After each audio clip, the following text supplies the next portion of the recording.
Hello, everyone. Before we dive into today's episode, I wanted to remind you that my book, Drummers on Drumming, is available now on Amazon as both a paperback and an ebook.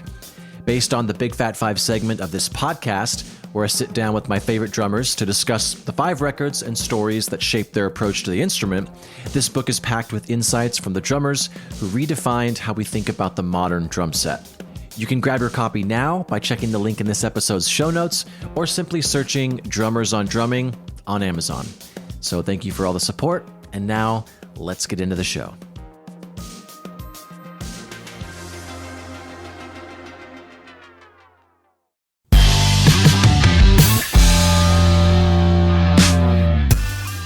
Hello. Welcome back to Big Fat 5, a podcast financially supported by Big Fat Snare Drum and a proud member of the Drum Click Podcast Network. Today's guest is Tosh Peterson, aka Tosh the Drummer. I've been following his playing for quite some time now, and while his professional career is relatively new, he's accomplished a ton and seen more of the world than most players do in their entire lifetime.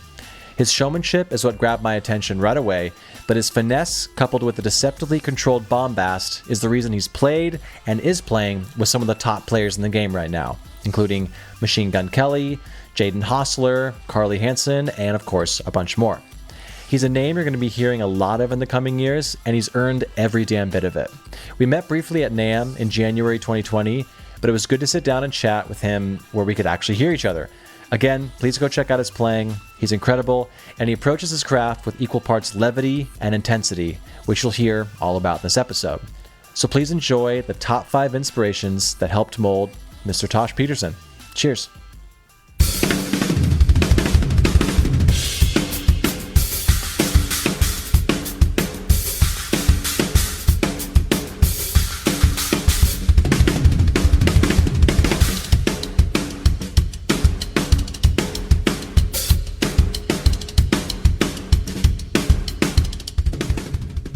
So in getting to know your playing, I'm really curious, and I've been asking the last few guests this, but how do you break down your practice, if you do at all? Like, what are the priorities? What are some non-negotiables every time you get in there?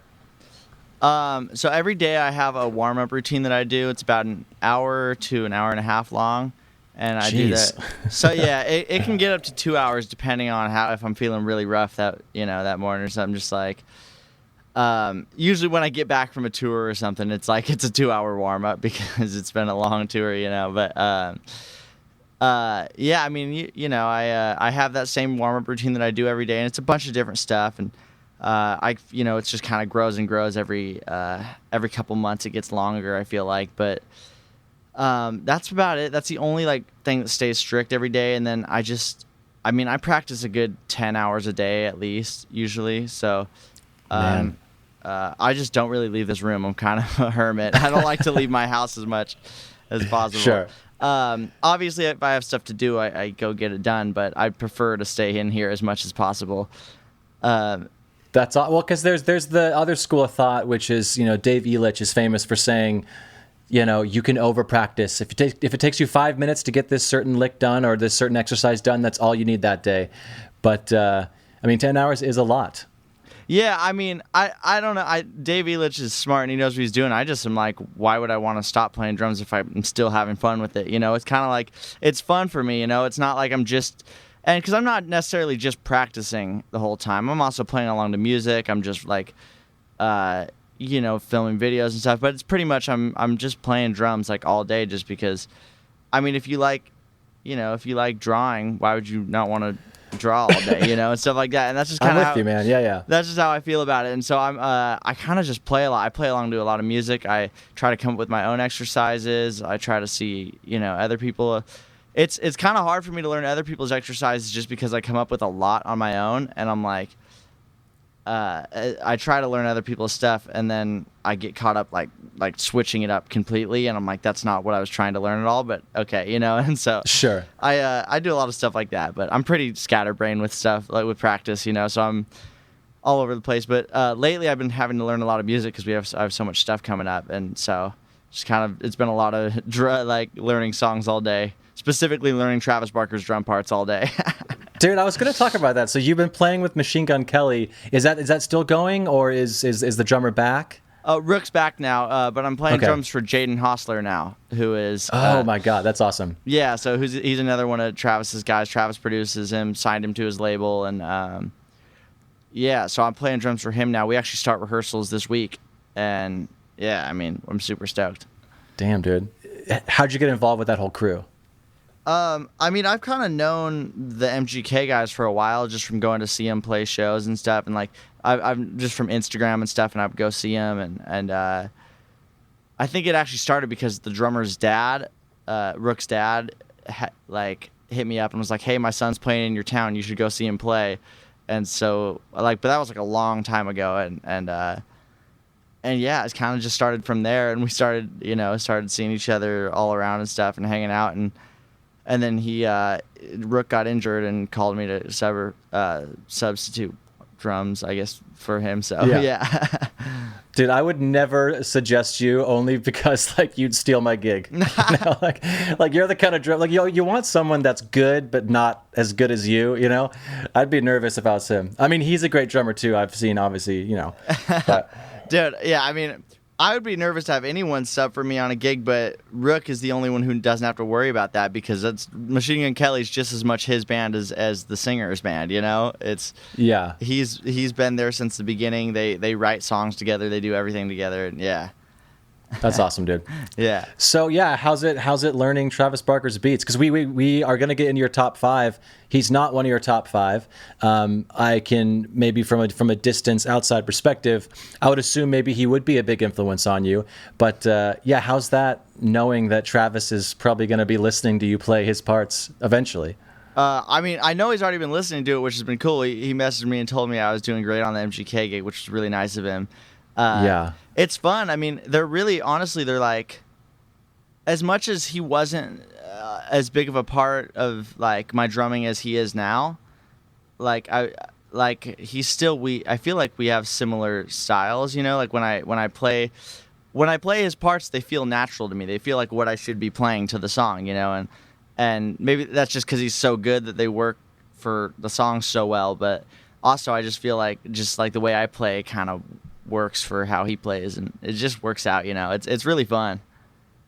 So when it comes to your style, aesthetics, like showmanship, I mean, how much is that a part of how you like to portray yourself as a drummer?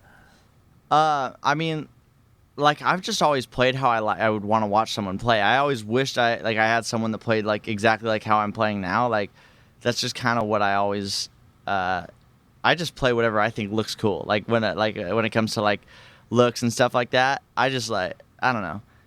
I play whatever I would want to see someone else play.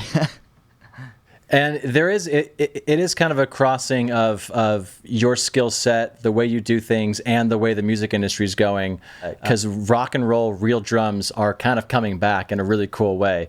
So it's awesome that you are young, doing your thing, and you're playing with like the top people in the game right now. It's like so awesome for you.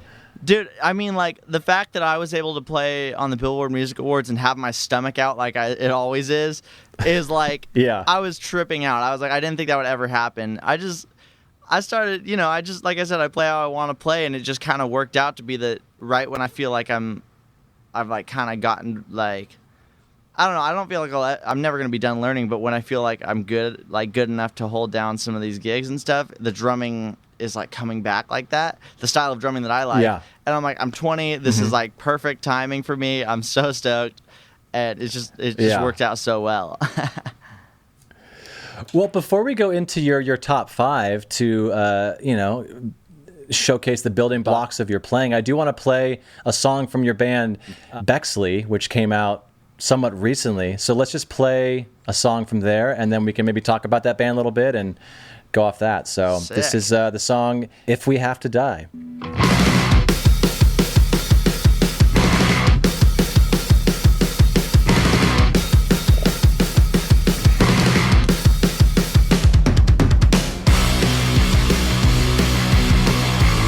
So rad, man.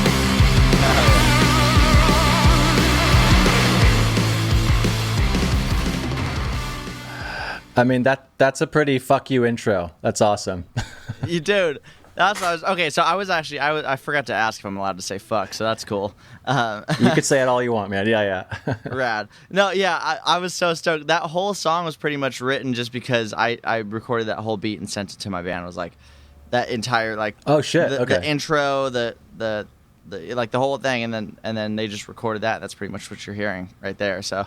Is that in your spot that you're in right now? Yeah. So this is my drum room at home. It's in my garage, and I could pretty much play in here as much as I want. I'll be in here at 2 a.m. sometimes. I don't really care. I'm always in here. And luckily, I got it during the pandemic. I got it to where I can fully record everything, and really awesome. just get it dialed in to where it sounds awesome. And I've been doing a ton of session work for people, writing a ton of music with people, and just it's been the raddest thing ever. How long has Bexley been together? Because is that the only project you're in right now that's kind of your band, where you're kind of part of the songwriting? Or so Bexley's been a band since like 2019, I think, is really when we started playing together. But during the pandemic, we wrote and recorded our first like full length album and stuff, which is coming out pretty soon. But it's kind of like, it's just, I've been friends with them for so long, and we really worked on that. But I'm a part of writing a lot of different music with people, actually. But that's I would say is like the main one where like we're constantly writing music, constantly trying to come up with full albums and stuff. But yeah, even with like some of the gigs I'm on, we're writing music together. Like Carlie Hanson, we've been working on stuff together, and some of the artists I work with, I write music with them as well. So yeah. Yeah, I always grapple with as a drummer, and a lot of my friends as well. It's when it comes to, if you were to zoom out, do you prefer the more playing with a bunch of people, or is your ultimate goal to find that one project that everyone knows you for, and have that be your main gig? I think my goal would be to have like one project that is my main thing, but I would never want to stop playing with multiple people and stuff, you know. And I would just get bored, man. I like playing with a bunch of different people. It's fun. But sort of like how Travis does it. He's like, you know, he's known as the drummer from Blink-182, but look at all these other people he works with. I think that's the sickest thing ever. Absolutely.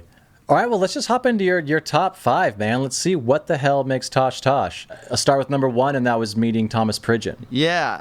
Dude, meeting Thomas Pridgeon changed my life, dude. Like, I think I was 11 years old, and so the full story is I discovered who he was when I was 10 years old, I think, and that's when I feel like I started like actually learning stuff on drums that I still play today, like regularly, you know, like all these, like a lot of the fills I do, I started, or at least like the basics of what I play today, you know. It's like, I think because of him, I learned how to do a fill between my hands and feet, just because of watching, you know, just from watching a video of him. And like, I remember like the day my dad came home and I was like, hey, look at this fill I learned. And I think he wanted to like jam with me or something. We were jamming, I did it. And he was like, how did you just land that? What was it like? And he was tripping out because my dad's like a punk rock drummer, had never seen anyone do that. And so when I was like, I impressed my dad because of something that Thomas Pridgeon did, I was like so excited, you know? Yeah. So I had been a massive fan of his, and like he was like instantly my favorite drummer, and he still is to this day, is my favorite drummer of all time. And I saw on Instagram that he was playing by my house, like at a NAMM party at some bar, and I was like, he's playing at a bar by my house, like freaking out, because to me, like, he was on this other level. Like, I thought he was like, I just assumed at 11 years old, I thought he was only like, you know, I thought he was playing stadiums and that was it. But he was playing with his little punk rock band, the Memorials, and they were playing down the street from my house. And I was like, dude, this rules. I was like, I need to go. And so I that's the reason I started an Instagram account, was so I could post videos and tag him in them, so he would notice me before I would go. And I literally, I started posting videos on Instagram, and I was like, okay, I just tagged him in every single one of them. And like the second one he responded was like, hey, you sound great, dude. And I was like, no fucking way, Thomas Pridgeon knows who I am. Dude, I was fucking lost it, bro. And so that weekend, my dad took me down to the Slide Bar in Fullerton and was like, oh, okay. Shit. I played there, yeah. Yeah, and he was like, you can't get in, but I'm going to hold your ass up in the window and just fucking you watch and enjoy it. And we did that. And Thomas, literally I was waiting there all day watching the opening acts, or like all night, watching the opening acts and stuff. And then like right before his set, Thomas rolls up in this van with his band, and like this cloud of smoke comes out of the van, and he just of course, and he gets out and he's like, "Where do I load my drums in?" And then he looks over and he's like, "Oh shit, it's Tosh from Instagram." And I was like, "He knows who I am." I like lost it, dude. And Jesus, dude. He like came and gave me like a hug and like was like, "Let's take a picture, dude." And like I was freaking out, man. It was like a life-changing moment. He was so cool. And then he went in and he like carried his drums in like by himself, and it just got up and just like straight up played right there. And I was in the window watching the whole time. And then he came out afterwards and was like, "Dude, you're still here? Hey, I'm playing a clinic that like next week, like come hang and watch it." And so me and my dad got to go watch this drum clinic, and he let me get up and play in front of everyone. And I was like, it was like life-changing, man. It was the coolest thing that's ever happened to me. Was that the first time you'd played in front of drummer? Like, I mean, what was that? Describe that experience, like, emotionally for you. I mean, I had played in front of a bunch of people before, just from, like, I started playing in church, and I was doing musical theater, I think, at the time, like, playing in, like, an orchestra for musical theater or something like that. I don't really know, but, yeah, I was just, like, I'm trying to think of how it felt. It was kind of just, I didn't even think about anyone else being there. I was just thinking the fact that Thomas Pridgeon was watching me play drums, to be honest. I was like, I didn't care about those other dudes that were there. I was just like, Thomas Pridgeon is watching me play drums right now. This is the coolest thing ever. And I just remember thinking, like, he has a stack. This is insane. And I played on his stack because I didn't have one, I mean, you've already gotten the approval because he's seen you online, so I guess that hurdle's already there. You're like, he already kind of digs what I do. I'm just going to double down and be Tosh. Yeah, and I was like 11 at the time, so it was just like, when you're 11, like, you can't really, like, I don't know, I didn't have time to be nervous. I was so excited to play music. I was like, yeah. I started playing music in front of people so young, like with church and stuff like that, that I'd never had time to be, to be nervous. I was too, like, I don't even remember it, to be honest. That should be the tagline for this episode. I didn't have time to be nervous. Sometimes I wish I had less time so I could have that same perspective. So then you ended up taking lessons with him, right? Yeah. So literally like a month later, he had been watching me and stuff. Like, I'm trying to think of how it kind of like worked out, but he'd been watching me, and I was like, I would love to one day get a lesson with you if that's ever possible. And he was like, I'm giving lessons next week in LA, like, here's my phone number, call me. And I like called him, and he's like, hey, yeah, I teach at Amp Rehearsal in North Hollywood, come by. Oh shit. Yeah. So I went over, my dad took me, and I took my first lesson with him. And I just remember, like, he showed me how to put like a paradiddle in a drum beat, and from like then on I was like, this is the coolest thing. Like, I'm just gonna, and I just like would practice my ass off. I would work on all of the stuff he showed me, and I took lessons with him for 4 years solid, maybe almost 5 years, and it was like, yeah, it was insane, man. Like, almost every month whenever he was in town, it was so sick. Mm-hmm.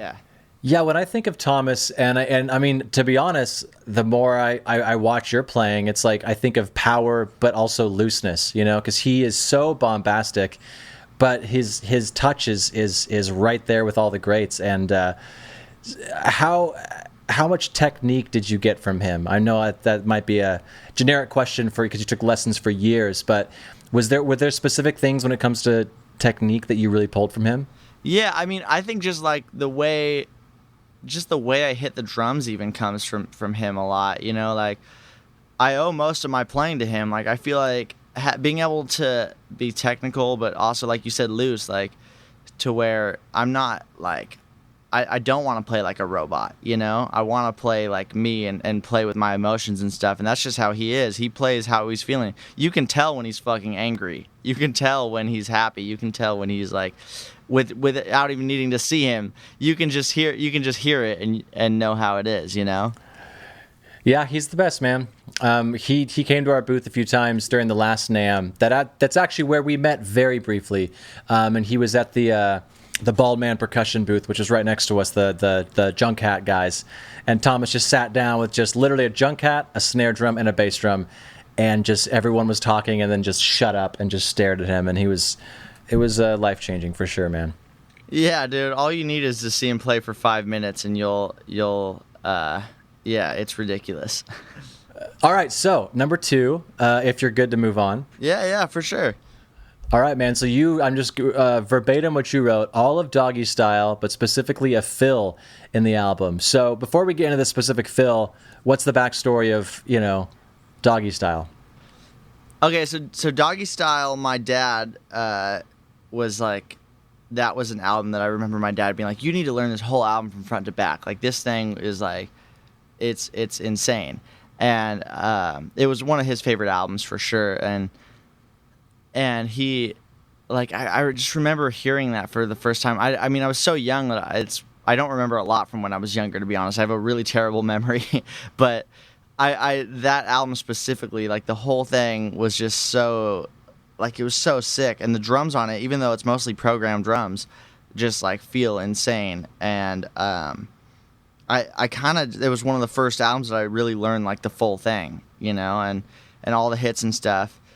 And that, I guess, just like every song on that album was like me at 5 years old just jamming along to it. Just like, it was just like, that was my childhood pretty much, just playing along to that album. I mean, did that teach you restraint as a kid? I mean, a lot of those songs, those aren't, known for the fills that you are somewhat known for these days. A lot of linear stuff and hands and feet. So what turned you on about that record specifically? I mean, realistically, like, the fills are fun to play, but being able to control like a room with just a drum beat is like what I always wanted to do. And I don't know, just being able to like make people dance. I saw Nick Smith, who was playing for Snoop for a while. I'm not sure if he still is or if Snoop still has a band really right now, but Nick Smith, I saw him in a clinic, and I remember asking him what it was like, if Snoop's very, like, he wants to play it just like the record, or if he lets you do what you want, kind of. And his answer was literally like, Snoop doesn't care what you play as long as people are dancing. If they stop dancing, then you're fired. But as long as everyone's moving the whole time, then you can solo over it all you want. And so I kind of, I mean, when I learned it, I wasn't necessarily just playing it note for note. I was like soloing over it, and I still do that to this day. I'll solo over it and just mess around. But those drum beats, though, they're all just so well written. And like, just some of those grooves, just being able to hold it down and like I said, just make people bob their head the whole time. When I heard that, I was like, this is what I want to do. I want everyone to be dancing to my drumming, Sure. And even at 5 years old, like, that was what I knew. I was like, okay, this shit rules. Yeah. Well, I mean, it definitely works. And there's actually a video I want to play, a little snippet of you playing with someone else that kind of, it shows that towards the end of that little video. But Doggy Style, you said there is a specific fill on the record. So what is that fill? And then I can try and find it. Okay, so that fill, it's in a song called Jaden Hossler. And like, I remember my dad being like, you need to be able to do this fill like solid. And all the fill is it's on the of 3 and then 4 and then the and of 4. Just put that, psh, that's it. That's the whole fill. It's just, so he's just like, dude, cats, dude, get that, ksh. And like, that fill is like, I'm just blown away. Like, when I heard it, I was like, how has no one else done this? Like, this is the coolest thing ever. Then I found out that was just like every funk drum beat ever. But that fill specifically changed my life, because I still think it's the most well-written fill. And it's kind of like a hook in the song, because it repeats a bunch. It hits. Sure. It hits after like every chorus and before, or like after every verse and in every chorus pretty much. But it's just like, that song is probably my favorite off the record. But that fill, I remember like when I started playing for Nick West, which we'll get to later, but when I started playing for her, because it was a lot of funk music, like playing that fill all the time was like totally acceptable, and I thought it was the coolest thing ever, because I was like, this is my favorite fill. Yeah.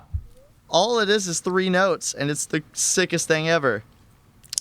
I mean, people that love 80s bands, I mean, that like the pause after a chorus, like pause 2 3 don't. Sometimes those are the coolest fills ever. I mean, not sometimes, always they're the coolest fills. So yeah, let me just play it. You said it kind of happens quite a bit, so maybe I'll just start it, and then we'll just kind of figure out if it's the right spot or not. So yeah, you might need to skip through. There's a long intro in this song. This is for the G's and this is for the hustlers. This is for the hustlers, now back to the G's. This is for the G's and this is for the hustlers. This is for the hustlers, now back to the G's. Freeze. Had ease. Now let me drop some more of them keys. That's sick, dude. Yeah, it doesn't get in the way, but it definitely reminds you, hey, I'm still here. Yeah, it's so rad, man. It's like that whole record just has like little fills and subtle things like that stand out so much, and they really just make it. I think that's what makes the record, to be honest, is those drum parts and stuff. And even if they are programmed drums, it's still the feel of it is just insane. Yeah, I mean that sounds like it's someone playing it. I'm curious who it actually is. I mean, that being said, it could be I'm gonna get a lot of comments being like, "Dude, Ben, it's this, the blah blah blah, you idiot." But it sounds cool, and I'm not gonna overthink it. So. All right, yeah, let's just go on to number 3 if you want. So you already mentioned her, but it's your time with Nick West, or specifically your first show with Nick West. Yeah, so Nick West was the first artist I got to go on tour with when I was 16 years old, and it was like the whole experience was just such a learning experience. Learning how to tour, I didn't even know what the hell fucking lobby call meant, and I was like, yeah, just the whole thing was like. With her, like, my first show, there's just one thing that I remember. I mean, I could talk about playing for her, like, on and on. I played for her for a year and a half, and there's just so many memories, but all good, of course. But my first thing that I remember, like, very specifically is my first show with her. Literally, I had met her, like, as a fan before, but this was my first time meeting her, like, as her drummer, and it was, like... literally like seconds before we went on stage, because she didn't go to a rehearsal before we started. And we'd only done I think I did one rehearsal before we started, and that was just me and like the guitarist, and he just kind of explained a few things, and then we did our first show. And it was I remember we're standing, like we're behind a curtain at the Malibu Guitar Festival in Malibu, obviously, and so she's standing at the front of the stage with her bass. She's like, you know, messing around on it, kind of like running through something.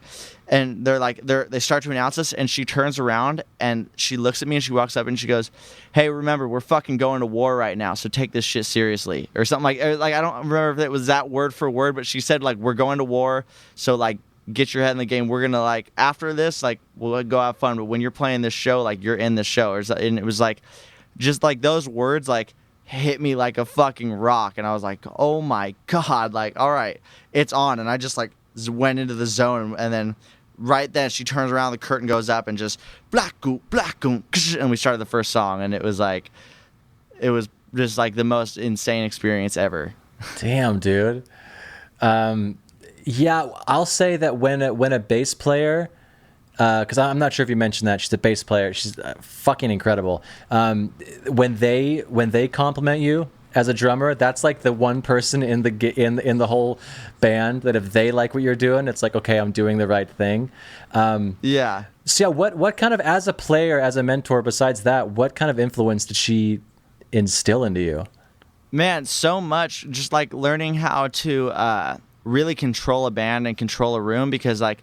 Being that she was the bassist and the leader of the band, I assumed that she was like kind of taking charge, and she was like, "No, you got to take charge. You got to control everything. You know, you're the drummer. Like that's your job." And she would tell me, she'd be like, "I speed up a lot. Like I get excited and speed up. So you're gonna have to hold me down and not let me do that, because we weren't playing to a click and stuff. It was all super raw. We had like wedges and stuff on stage. It was like super just like old school, and it was awesome. But so she really kind of taught me how to control a room and make people make people dance, make sure I'm taking charge of the band and stuff. And it was kind of weird because, you know, I'm looking at a bunch of musicians who have been doing this forever, and it's my first tour, and then being like, all right, everyone ready? Like kind of like that vibe is like, it's kind of nerve-wracking, you know, like looking over at like these experienced musicians who have been touring for 15 years and stuff, and then me and like being like, I have to tell them like, to the chorus, here we go. Like, or like we're coming out of a jam or something, and like, all right, we're going to the chorus, and like when that's on you, like that's fucking intimidating, man. Like to look at some of the best musicians in the world on stage with me, and they're just like, and I'm the one telling them, all right, here we go. Like we're coming out of this guitar solo now or something, and it's like teaching me how to get that confidence is really one of the biggest things that I learned from her, and just taking charge is really it's not an easy thing, especially as a 16-year-old with a bunch of musicians in their 30s who like, you know, have been touring for a long time, you know. Yeah, and she's good enough for Prince, so it's like the top of her game. Yeah, and I mean the drummer before me was John Blackwell, which is like, that's not I was like terrified. Oh, I didn't know that. Wow. Yeah. Damn, dude. Yeah, well, if you guys want to see Tosh dancing, if that tickles your fancy, you are look at the Purple Unicorn video, and you see Tosh, you know, strutting his stuff. So be on the lookout for that. I do want to play a little clip of you from. It says it's just like an intro of you playing. It's like a little clip, and I'm sure you've seen it. But yeah, it says Tosh Peterson, an intro with Nick West in Sochi, Russia.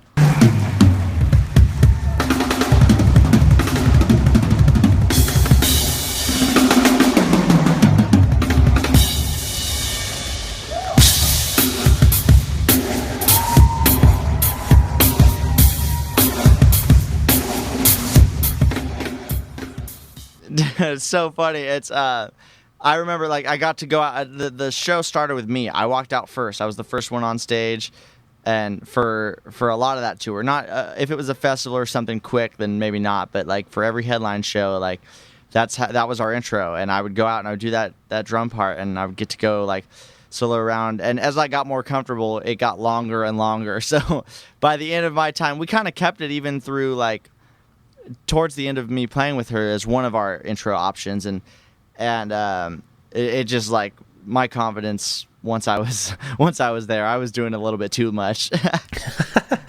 Did she ever say like, all right, buddy, this was 6 minutes tonight, like she's just waiting there in the wings, just like, you know, move it along? Oh no, she loved it. She was awesome, dude. She was the raddest to work for her, man. She was so supportive of me, and she knew, like, you know, that I was new to it, and she was just like, he's finding his feet, you know. He's like, the fact that she like trusted me to bring a 16-year-old who had never toured before on tour with her is just insane. So I really owe a lot to her, and you know, it's really sick. Yeah, I can't imagine. I mean, because it must not have been just your playing. She must have been, from the impression you made on the MD or whatever, there must have been something. They're like, this guy can be your rock, can be your foundation. Just trust me, because it would be hard for me to trust a 16-year-old at the time, regardless of how amazing they were. That's just a lot of pressure. Yeah, especially like having to give my basically giving me, or I guess like my caretaker was like the music director who was on, and guitarist who was on tour with us, like, because he was always with me or whatever, and like, just like that had to be so much pressure. It's fucking insane, dude. Yeah. All right, well, let's just move on to number 4. And I'm happy about this one, because weirdly enough, I thought this drummer would be brought up more, but it's Tommy Lee, and it's he's getting blown up during a drum solo video. So what? I mean, I've seen him do so many crazy things with the drum solos, but yeah, which one is this? So this was a video. I think it was from like 2003, I want to say. And this was, I don't even remember how old I was when I first saw this, but I was young, dude. I've always loved this video. And it's he had a drum solo for a while where he would swing from the stage to 2 flying drum risers, and he would swing back and forth from these 2 drum sets, like, and play them on this tour. And then like the pyrotechnics go and, like, you know, blow him up, and he gets pulled away. But this time it like didn't work or something, and there's video of him getting blown up, and he actually like got burned all over his face and shit, and like he like getting to see that, I guess I was like super young when I saw that video. And it might even just be like a cell phone recording. I'm not, or like someone's like camera recording, you know. It's not like that. It's not that good a quality, but it's just like I think it was from early 2000s or something, on tour with Motley Crue, and he was just like, I just remember seeing that and being like, this guy is a fucking maniac, and he doesn't care. Like, and he finished the show after he got blown up. He played the rest of the show with his arms burnt up, and he was like, I'll get it taken care. He was like, I'll get it taken care of after the show. He was even in the mic like, they're telling me I need to go to the hospital right now, but fuck it, I'm gonna finish this show and then I'll go. And I was just like, that is a fucking rad person. Have you seen the video of him getting stuck in like 2012? Yeah, upside down. But for those of you who don't know, he obviously, you've said it, he's known for his crazy drum solos, but there was one where it looked like a roller coaster going from the front of stage to maybe like front of house, like maybe halfway through the crowd, and he would just like go on this roller coaster, slow, but it would just go to the back and flip, and then he'd go back to the stage. But I'm pretty sure he was like, just it malfunctioned one night, and he was stranded above the crowd for like 35 minutes. But he kept it going. He kept talking. He kept doing his whole, like, you know, Tacoma, like, kind of voice. And you can tell he's getting frustrated, but he's just still. Dude, he probably almost passed out when he got down, because, like, being upside down for that long is so, dude, it's so, like, standing on your head for 5 minutes is a lot. Like, yeah. Yeah. So if someone if anyone you're playing with now suggests a fire, you know, pyrotechnic thing, would you say yes, or is that something you're like, I am gonna politely say no to that? Oh, dude, I'm down for whatever. I don't care. I just like to like put on a good show, and if it's gonna look cool, then fuck yeah, dude. I mean, like, it was crazy, like playing with. So my first show with MGK was like, that was like the most pyrotechnics I had ever done at the time. And it was at the front of the stage, and I could feel it back at the drum riser, like from the front of the stage, with like that much fire. And like our like the keyboardist Slim, he ran out to the front of the stage and like almost burnt his eyebrows off. Like it like was so gnarly. And then I was playing on the Billboard Music Awards like 3 weeks later with Bad Bunny. And the fire was right in front of me then. And it was like, dude, it literally hurt. Like, I could feel it, like, burning my skin. And it was, like, painful every time it would go off. And I was like, I can't imagine, like, Green Day, who has it going, like, nonstop, like, next to them. Jason Freeze is, like, basically my neighbor. He lives right down the street. And he plays keyboards for Green Day. And he was telling me he has a fire blanket that he has to throw over himself whenever the pyrotechnics go off because he was getting burnt too much. Jesus, dude. Well, I also remember hearing Travis talk about when there was fire going around his kit, that what people don't think about is it actually sucks away the oxygen. So you're kind of like, there's a chance you could like kind of pass out just because you have no oxygen around you. And you're trying to breathe, but focus. Also, don't fall over into the fire. It's, yeah. I mean, so I'm not surprised that Tommy Lee, that there was a mishap on all the times he's done it. But is Tommy just a huge inspiration to you on showmanship? Because he's the GOAT when it comes to that. Yeah, I mean, he was another one. I was debating between that video or the whole Dr. Feelgood album, which is like another one that my dad would have me play along to. And they're like, yeah, I mean, I'm a big fan of 80s rock and 80s, you know, hair metal and stuff like that. But Motley Crue is a big influence. Tommy Lee also, just like, yeah, like you said, his performances are like insane. Like, he's really like the OG like performer, where like as a drummer he was the front man of the band. Yep. Which is like, you know, I think that's crazy. I thought that was the coolest thing ever. Like, I don't know, I've just always loved that. I like standing out. I like being the one that everyone's watching. I get frustrated, as much as probably a bunch of artists would hate this. I don't care, because it's what I do. I get frustrated if everyone's not looking at me. I'm like, why are they not fucking looking at me? Why are they looking at the singer? I'm the one who's fucking important. So I start going harder, and then everyone's looking at me, and I'm like, okay, cool, now I'm happy. You know, like, I always like, I love that stuff. And I think I kind of stole a lot of that from him, just being like, wanting to put on a good show, wanting everyone to be like, damn, that drummer fucking rules, even if they don't know anything about drums, you know? Well, yeah, I'm a huge advocate to help him out with that because there's so many people because I also am a huge fan of Motley Crue and I'll be putting him on. And a lot of my friends that aren't musicians, they know him for other reasons, just, his persona and stuff. And they're like, I mean, is he a good drummer? And I'm just like, dude, yes, his legacy maybe like kind of shadows not shadows, but it kind of overlooks how amazing of a drummer he is, He Dude, fucking rips. Especially for that band, dude, they wouldn't be where they are without Tommy Lee. Tommy Lee is the reason Motley Crue is one of the biggest bands of all time, I agree. I know you're not playing with them, as much because, the normal drummer's there, but I could see a Motley Crue Machine Gun Kelly tour. That'd be awesome. Just to watch Tommy Lee every damn night. That would be so sick, dude. I would go see it. Yeah, for sure. Yeah. Or I'll be on tambourine. That's fine.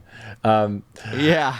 All right, dude. Well, let's just go to number 5, which might be the most important one to you. You've brought him up multiple times during this podcast, and it's your dad. Yeah, dude. My dad is an insane drummer, and you can see. Obviously, I owe being a drummer to my dad because I wouldn't be one if he wasn't, always playing drums and stuff. But my dad toured with the band called the English Beat, and he kind of just he's played for a bunch of different people and stuff. And he's realistically, people can say, oh, you remind me of Travis Barker when you play. You remind me of Thomas Pridgen when you play. You remind me of Tommy Lee when you play. But my style is literally just a ripoff of my dad. If you watch old videos of him playing, it's like I'm literally just a copycat of how he plays. I have a bunch of old videos of him when he was in the English Beat or even his high school bands. And he was wearing I've seen a lot of these after I started playing like this, but he was wearing plaid pants, shirtless, like beating the shit out of the drums, and that was just kind of like so inspiring to me. Like I said, I owe everything about the way I play drums to my dad. I remember him being like, you learn this drum beat, and he would like teach me a drum beat or something, and I would like start practicing it, and he would leave and then come back like an hour later, and I'd be playing it left hand lead and like playing it or like moving it around the kit just because like all I ever wanted to do was impress him, and I always wanted to inspire him and think that I wanted him to be proud of me, and so still I don't get nervous before shows at all. I never have gotten nervous before any gig I've ever done, except for when my dad is there watching. I'm fucking terrified, and everyone says they can tell. Whenever my dad's in the audience, I'm like fucking freaking out, dude. It's crazy. Does he still play out? Yeah, I mean he still plays drums. He doesn't really tour anymore. He kind of just chills and plays music at home. He writes a lot of music. He actually has a song coming out this Friday, July 9th, where I played the drums and he played guitar and sang on it, which is pretty rad. Do you play any other instruments, or have you tried, or is just... Yeah, I mean, I play a little bit of some other instruments and stuff, and I play a little bit of guitar, a little bit of bass. I'm not enough because I don't know, I only have fun playing drums, so I just pretty much like to play drums all day, and I don't spend any time practicing guitar or bass, but I like to mess around on it. It's nice when you're like when I have an idea and I can put like a bit of a guitar part down on it and then send it to a guitarist friend and be like, here's kind of the notes, make it sound good. When you sent that to Bexley, was there anything on top of it, or was it literally just that drum beat? Just the drum beat. That was just the drum beat. They came up with everything else. So when you play, how cognizant? I know you said you like to be loose and stuff, and you learned that from Thomas. But a big hindrance for me is that I think I'm over analytical on what my hands are doing, how the stick's feeling, blah blah blah. Do you literally just black out and do your thing, kind of like what Nick West was saying, or are you very, very cognizant of what's going on with your technique? When it comes to myself, I'm like, I don't know. I like to be aware of my surroundings, but I'm not really. I'm like pretty much just in a blackout phase. I'm not overthinking anything.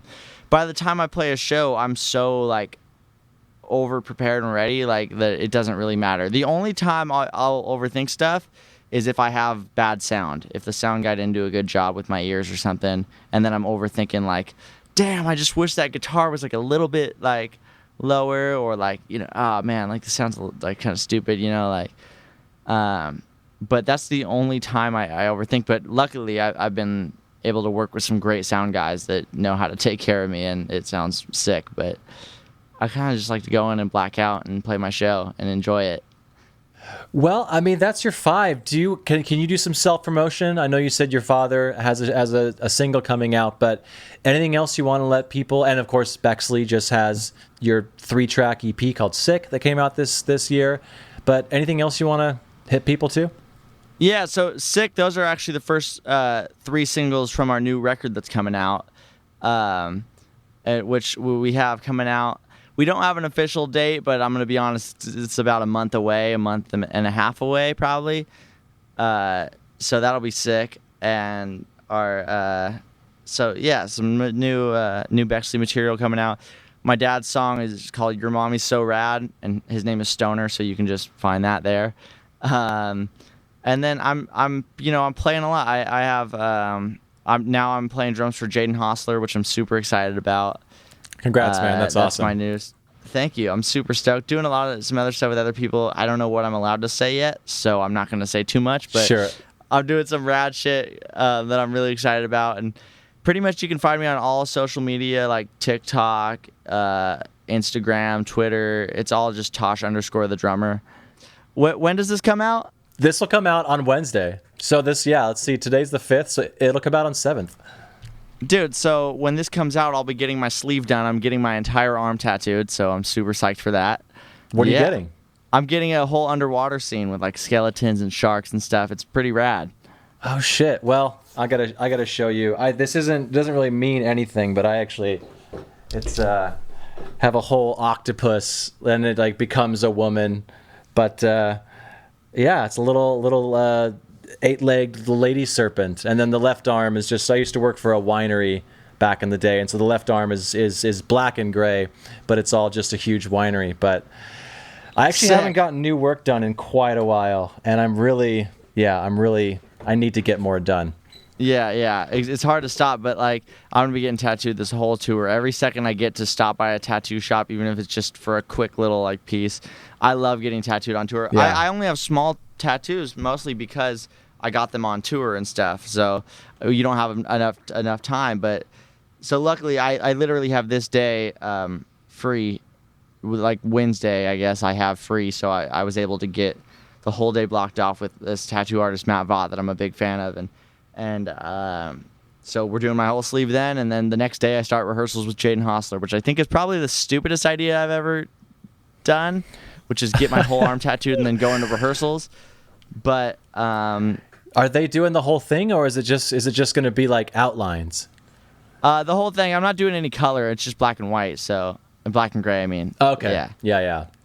My dad has a bunch of color tattoos that are all faded and old. So I was like, I'm just gonna get black and gray because I don't necessarily take the best care of them. Which my tattoo artist is gonna hate that I say that, but it's true. But so it's just easier, especially like being on tour, getting black and gray and stuff.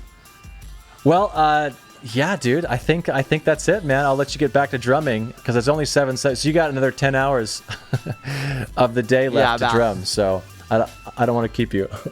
Hell yeah, man. Well, fucking thank you for having me, bro. I really appreciate it. And I'm a big fan of the podcast, and this is awesome. So I really am stoked on it. Hell yeah, man. Well, I will talk to you soon. And yeah, I'll talk to you soon. Rad, bro. All right, peace, dude. And that's the show. Be sure to subscribe, and if you're listening on a platform that allows for ratings or reviews, do that. It helps more people find the show, which means the show will get better and bigger, and hopefully I'll have a chance to sell out one day. But you'd be an OG listener that could brag to all your friends. Anyways, also, why don't you go ahead and check out bigfatsnaredrum.com and follow us on Instagram, Facebook, Twitter, and all the socials. Just search for @BigFatSnareDrum and you will find it. This show is edited in part using iZotope RX8 audio editor. It's amazing, so go check that out at iZotope.com. Bye.